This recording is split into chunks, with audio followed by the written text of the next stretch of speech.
Hello po sa ating lahat. Muli, nandito tayo para makapagbigay ng komento. Ah, a few days ago, may nabalitaan tayo na magkakaroon ng joint naval patrol activity ang Estados Unidos at Pilipinas dito sa West Philippine Sea. Pagkatapos kanina, mayroon din akong nabasa, na panood na vlog na ang Australia din ay sasama sa nasabing naval patrol. Nakakatawa at nakakalungkot ito. Okay? Nakakatuwa dahil para for me, hindi sana dapat, but then nakakalungkot na maraming mga Pilipino ang hindi sang-ayon dito. Ang sinasabi nila ay pag magkakaroon daw ng ganitong activity, may mga training at iba pa, then nababayulit daw yung soberanya ng Pilipinas. Okay? Gusto ko lang magbigay mag-comment ukol dito, ano? Okay. Para sa akin, talagang kailangan 'yan. At saka in the first place, sa palagay ko, hindi naman na nababiolate yung soberanya ng Pilipinas. Dahil sa totoo lang, yung mga sundalo ng kasama sa nasabing activity, ano? So hindi naman sila pumupunta dito sa lahat ng area ng Pilipinas. Kundi may specific kwan lang yan, may specific area. In fact, yung specific area ay doon sa West Philippines eh. Okay? So, ganon. So, therefore, for me, hindi apektado yung soberanya ng Pilipinas. At saka yung pagpunta naman dito, hindi naman sila nakikialam sa whatever policies o whatever decision na gagawin ng Philippine government. Hindi man sila nakikialam dyan kasi sila nananiwala na ang Pilipinas ay independent country. So, dapat it has to decide by itself. Hindi na mag-aatay pa ng decision, no. Dapat independent nation. Talagang we have to decide by ourselves. Okay? So, yan, uh, nakakalungkot, then nakakatawa dahil at this point in time, marami pa rin mga Pilipino na ganon ang mentality. Although, ito ay personal opinion ko lang naman ito. Ano? Hindi ko sinasabing ako ay tama, but then for me, ito yung aking pananaw. Okay, nakakalungkot na ganito yung senaryo, ano? Ang Japan ay ang mga tao dyan, very nationalistic sila. Very patriotic yan. Diba noong World War II, kung sinabi ng official nila na talon kahit nakamatayan, tatalon naman yan, mag-commit ng harakiri or suicide for the sake of the country.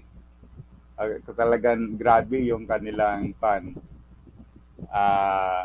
talagang ayaw nila ng foreigners actually. Okay. Ngunit sa kaso sa Japan, may mga American bases doon. Sa pagkalam ko, hindi lang isa, kundi ilan. Okay? So, ngunit, hindi nila kinukontra yon ng mga Hapon. Kasi, after World War II, parang sila ay for self-defense lamang. Then, naisip nila na pag nandyan ang mga Amerikano, may magdidepensa sa kanila. Kaya, kung i-revisit natin ang what happened in Japan after World War II, nakapag-concentrate sila sa economic recovery dahil hindi na nila problema yung military nila kasi at that time kalaban nga ang Korea, North Korea, then kalaban ang China dahil ang China ay communist. Ang Korea din ay siyempre wala pang noon, wala pang Korea lang, hindi pa nahati yung North at saka South Korea. Okay. Mayroon silang kaaway but then kampante sila dahil nandoon yung US forces. Okay? Then, ganun din sa South Korea noong ang Korea ay na-divide into South at saka North. Okay? So, yung North Korea, yan yung mga teritoryo na nasakop ng Russia o Soviet Union. Kaya naging communist yan. Pagkatapos yung South Korea, nasakop naman yan ng mga Amerikano, kaya naging democratic. So, naging South Korea. Ngayon, nung Korean War, gusto ng North Korea na i-unify yung the whole Korean Peninsula. Ngunit hindi sila nagtagumpay dahil tinulungan ng United Nations yung mga Korean forces o South Korean forces, Okay. So ang punto natin dito is dito sa Pilipinas nung may mga military bases dito, laging rally, laging demonstration na kinokondem yung mga Amerikano dito. Okay? Na go home,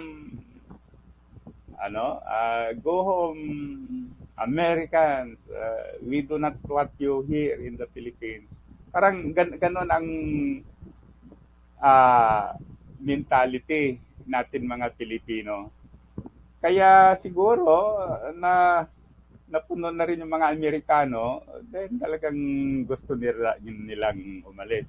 Pero sa tingin ko talaga, ang nagpaalis sa kanila ay yung Mount Pinatubo eruption. Dahil doon sa Mount Pinatubo eruption, siyempre, maraming yung mga structure na natabunan, kaya hirap din sila. Kaya yan, umuwi sila. Okay? Pagkatapos, pag tignan mo yung what happened nung umalis yung mga Amerikano, little by little, ang mga Chino ay kinokontrol yung South China Sea. Okay? Kinokontrol yung South China Sea. Ngayon, dahil malakas na sila, talagang yung pati yung dagat natin ay gusto na nilang angkinin. Okay? So, ganon. For me, okay lang ang Pilipinas na magkaroon ng alliance.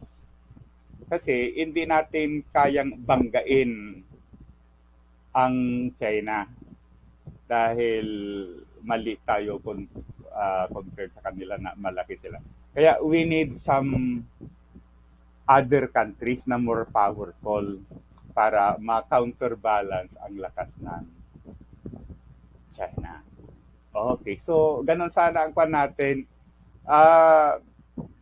Kung may mga foreign countries na makatulong sa atin, i-welcome natin.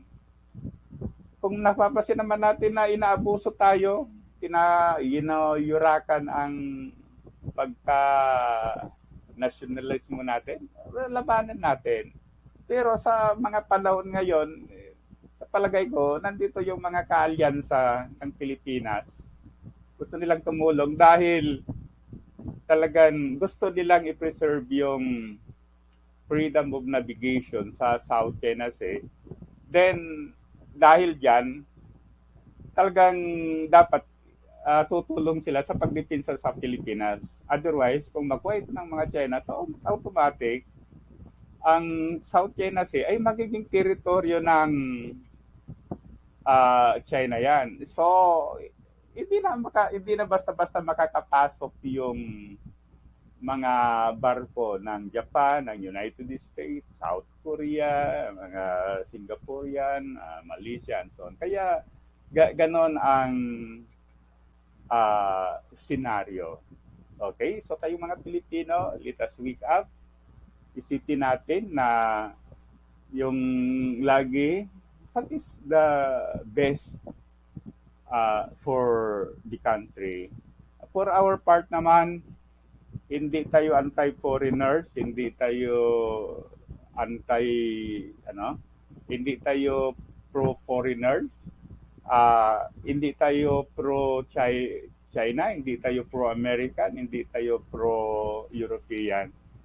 Then, siyempre, dahil mataas ang technology nila, dapat maki-socialize tayo sa kanila para makuha natin yung technology, then magamit din natin dito sa Pilipinas. Okay?